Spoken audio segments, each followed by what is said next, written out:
स्वाति मालीवाल जी की एक वीडियो सामने आई। मुख्यमंत्री आवास के ड्राइंग रूम की वीडियो सामने आई। उस वीडियो को पूरे देश ने देखा।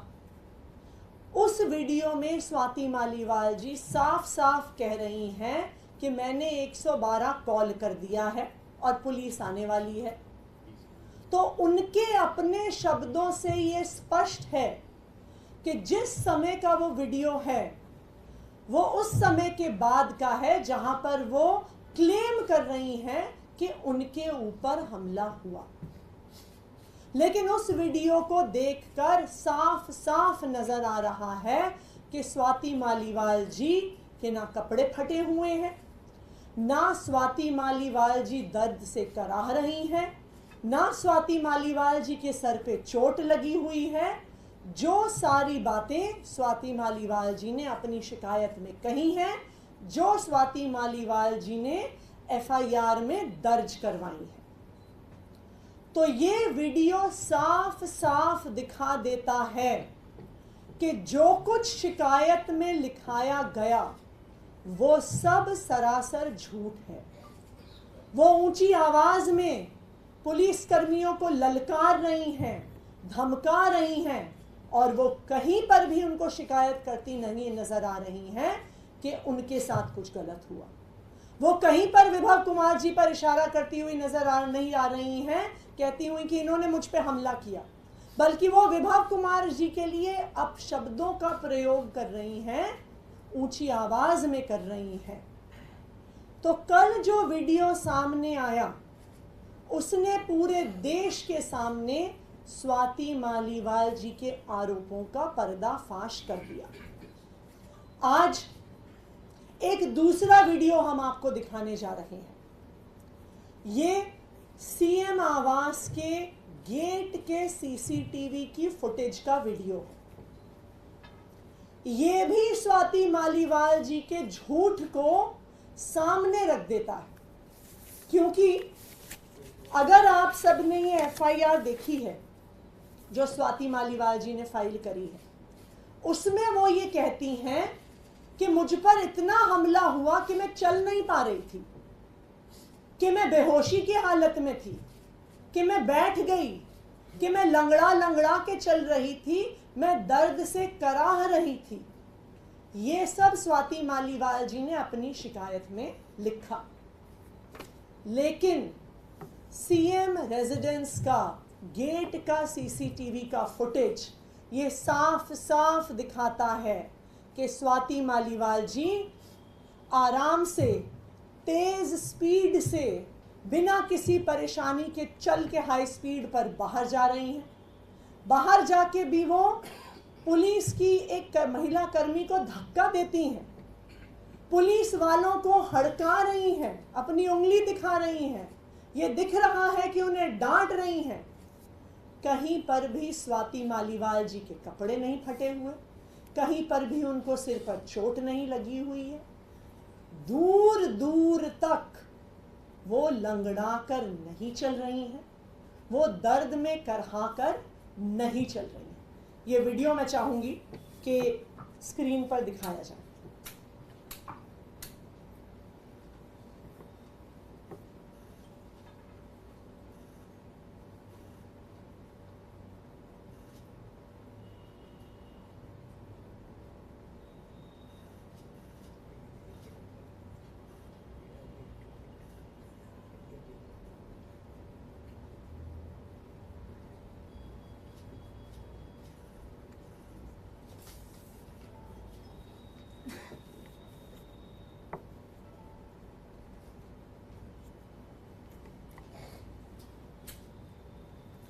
इस वीडियो को देखकर ये बिल्कुल साफ है कि जो कुछ इस एफआईआर में लिखा है, जो कुछ आरोप लगाए गए हैं कि मैं चल नहीं पा रही थी, मैं बेहोशी के हालत में थी, मैं दर्द से कराह रही थी, मैं लंगड़ा रही थी, स्वाति मालीवाल जी का वीडियो साफ कर देता है कि बिल्कुल भी इस प्रकार की उनकी स्थिति नहीं थी। तो आज इन दोनों वीडियो ने यह साबित कर दिया है कि स्वाति मालीवाल जी के आरोप झूठे थे। स्वाति मालीवाल जी जो आरोप लगा रही हैं, ये एक बड़े षड्यंत्र का हिस्सा है जो दिल्ली के मुख्यमंत्री अरविंद केजरीवाल जी के खिलाफ रचा जा रहा है, भारतीय जनता पार्टी द्वारा रचा जा रहा है। कल से जब से ये वीडियो सामने आए हैं, जब से ये षड्यंत्र सामने आया है, कई लोग हमसे पूछ रहे हैं कि आप कह रहे हैं ये भारतीय जनता पार्टी का षड्यंत्र है, तो स्वाति मालीवाल जी का भारतीय जनता पार्टी से क्या लेना देना है? इस केस का भारतीय जनता पार्टी से क्या लेना देना है? तो आज मैं इस पूरे मामले का स्वाति मालीवाल जी का और भारतीय जनता पार्टी का क्या लेना देना है, इसके तार आपस में कैसे जुड़े हुए हैं, इस तार जुड़ने का क्या प्रमाण है, मैं आपके सामने रख रही हूं। नंबर 1, आप सब जानते हैं कि ये भारतीय जनता पार्टी का फॉर्मूला है, एक स्टैंडर्ड ऑपरेटिंग प्रोसीजर है कि वो विपक्ष के नेताओं पर ईडी के केस करते हैं, सीबीआई के केस करते हैं, पुलिस के केस करते हैं, इकोनॉमिक ऑफेंसेस विंग के केस करते हैं, एंटी करप्शन ब्यूरो के केस करते हैं और उस केस के आधार पर धमकियां देकर स्क्रू टाइट करके उन नेताओं को या तो ब्लैकमेल करते हैं या भारतीय जनता पार्टी में लेके आते हैं। हमने देखा है कि विपक्ष के ऐसे नेताओं की लाइन है जो भारतीय जनता पार्टी में गए हैं, चाहे वो हेमंत बिस्व शर्मा हो, चाहे वो प्रफुल्ल पटेल हो, चाहे वो अजीत पवार हो, जिनके ऊपर केस हुए, जिनका स्क्रू टाइट किया गया और फिर वो भारतीय जनता पार्टी में गए। उसी तरह से स्वाति मालीवाल जी पर भी भारतीय जनता पार्टी की एंटी करप्शन ब्यूरो ने एक केस किया हुआ था। ये case Delhi commission for women में illegal recruitment of contractual employees के बारे में केस था। ये केस कई सालों से चल रहा है, इसमें एफआईआर हो गई है, इसमें चार्जशीट हो गई है और अब इस केस में सजा का, कन्विक्शन का समय पास आ रहा है। हमारा ये मानना है कि इसी केस को आधार बनाकर जेल की धमकी देकर, सजा की धमकी देकर स्वाति मालीवाल जी पर दबाव बनाया जा रहा है, उनको इस षड्यंत्र का हिस्सा बनाया जा रहा है, क्योंकि ये भारतीय जनता पार्टी का स्टैंडर्ड ऑपरेटिंग प्रोसीजर है। Number 1। Number 2, Bharatiya Janata party का इन्वॉल्वमेंट कैसे दिख रहा है? उनकी पूरी मशीनरी एमएचए से दिल्ली पुलिस तक कैसे काम कर रही है, उसका दूसरा प्रमाण कल 30 हजारी कोर्ट के सामने आया। कल विभव कुमार जी ने एक एप्लीकेशन फाइल करी और कहा कि मेरे संज्ञान में आया है कि मुझे इस एफआईआर में आरोपी बनाया गया है, जो एफआईआर पिछले 2 दिन से सारे मीडिया वालों के पास है।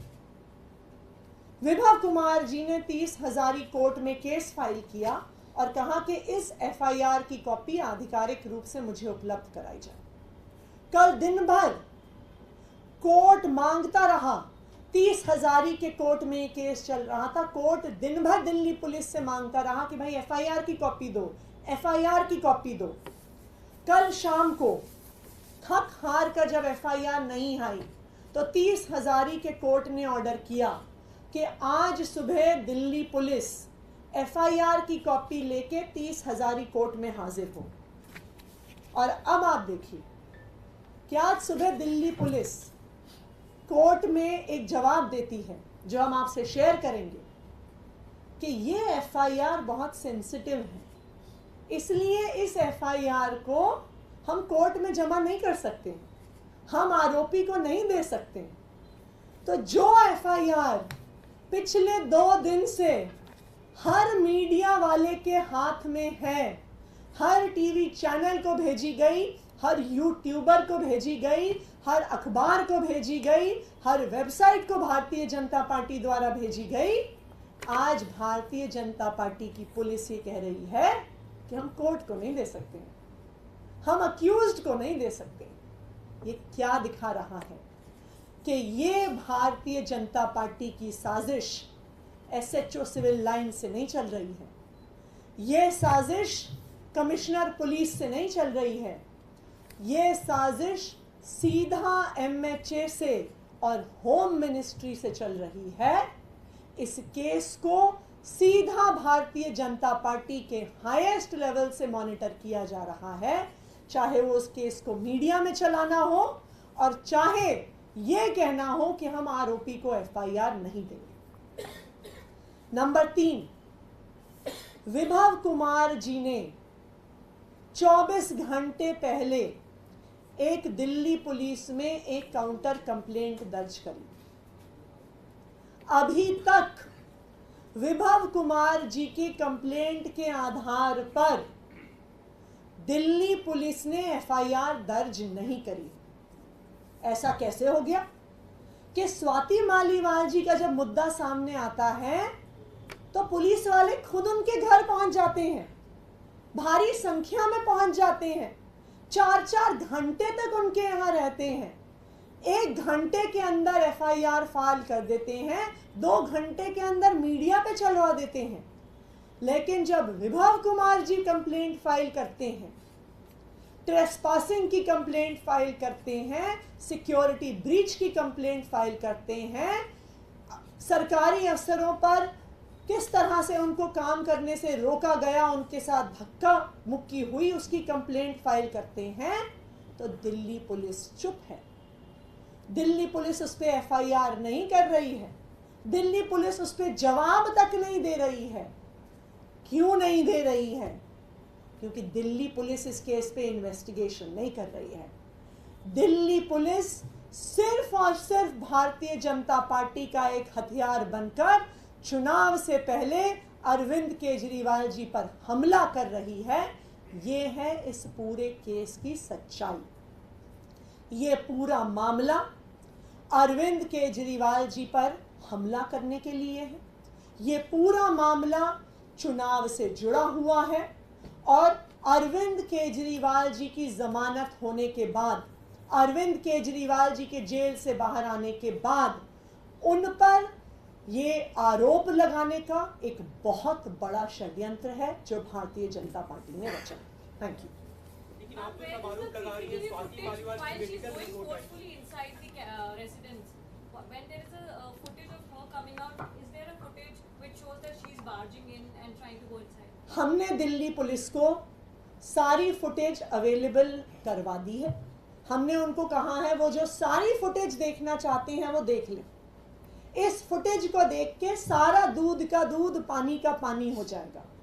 इस फुटेज को देखकर जो आज फुटेज अभी हमने आप लोगों से भी शेयर की है, ये भी सामने आ जाता है कि क्यों स्वाति मालीवाल जी ने उस दिन मेडिकल नहीं करवाया।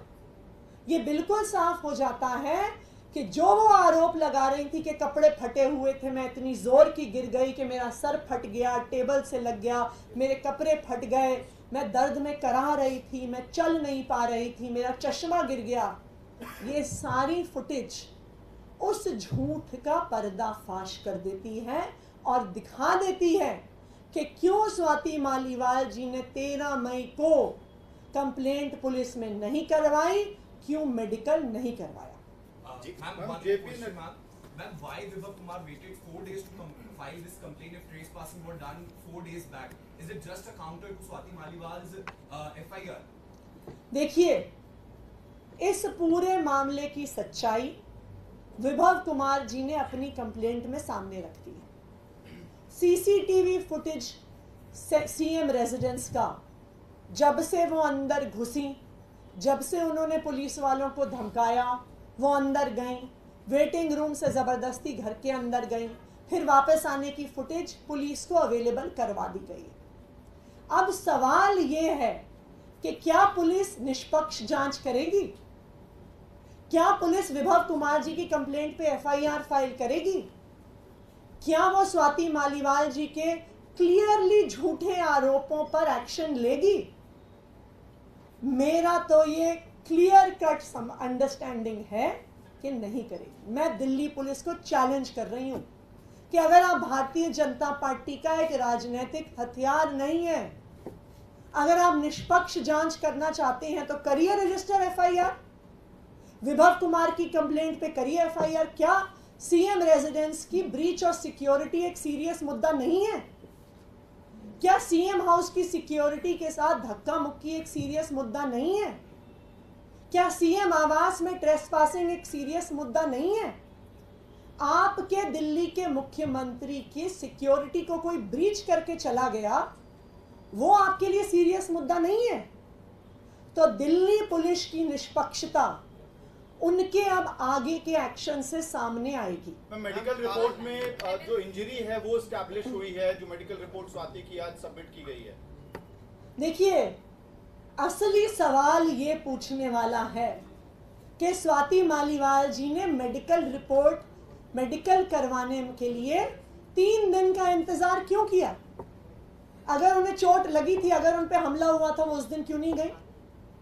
असली सवाल ये है कि उस तथाकथित हमले के बाद वो रोब से उस ड्राइंग रूम के सोफे पे बैठी हुई हैं, पुलिस वालों को ललकार रही हैं, पुलिस वालों को ये नहीं कह रही हैं कि विभव कुमार ने मेरे ऊपर हमला किया, पुलिस वालों को कह रही हैं तुम्हारी नौकरियां ले लूंगी, तुम्हारी वर्दी उतरवा दूंगी। वो ये नहीं कह रही हैं कि विभव कुमार ने मुझ पे हमला किया, वो विभव कुमार को गालियां दे रही हैं, अपशब्द इस्तेमाल कर रही हैं। वो दर्द से कराह नहीं रही हैं, वो ऊंची आवाज में ललकार रही हैं दिल्ली पुलिस को। जो सीसीटीवी फुटेज उनकी घर से बाहर निकलते हुए आई है वो भी दिखा रही है।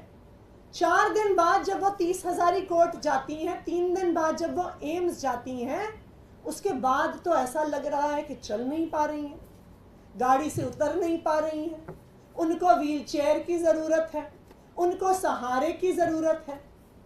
भाई ये कैसी इंजरी है जो 4 दिन बाद जिसका असर आता है?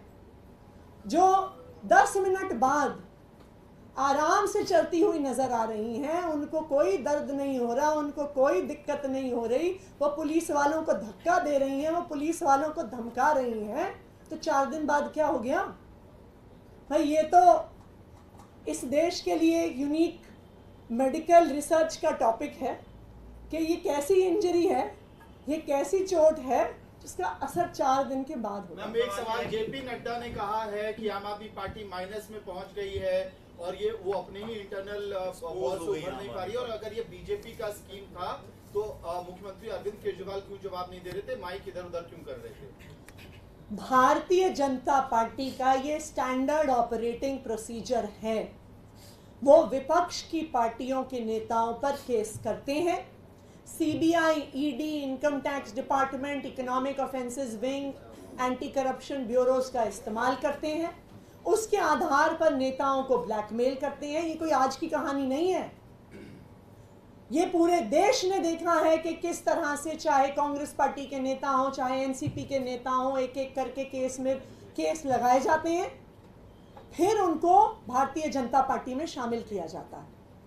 उसी तरह से स्वाति मालीवाल जी पर जो केस चल रहा है, एसीबी किसके हाथ में है, दिल्ली पुलिस किसके हाथ में है, बताएं जेपी नड्डा जी। ये बिल्कुल साफ है कि जो स्वाति मालीवाल जी पर केस हो रहा है, शायद उसी को इस्तेमाल करते हुए स्वाति मालीवाल जी को षड्यंत्र में शामिल किया गया।